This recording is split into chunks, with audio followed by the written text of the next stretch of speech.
Ujambo popote ulipo na karibu kwa hadithi ya methali isemayo hakuna furaha yoyote kama furaha ya moyo, na presenter Kalipi Bey.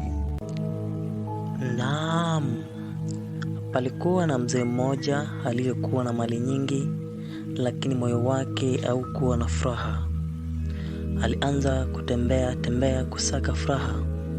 Hakutana na mtu mwenye furaha, akamwambia, nimepata furaha yangu kwa kusikia neno nzuri kutoka kwa rafiki yangu. Mzee akaendelea kutafuta. Mwishowe akakutana na mzee mwenye tabasamu pana, akamwambia, mimi nimepata furaha yangu kwa kusali na kumshukuru Mungu kwa kila kitu. Mzee akagundua kuwa furaha ni ya moyoni na akarejea nyumbani na moyo mpya.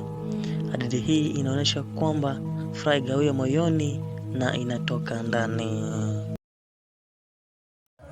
Je, unapata wapi furaha yako?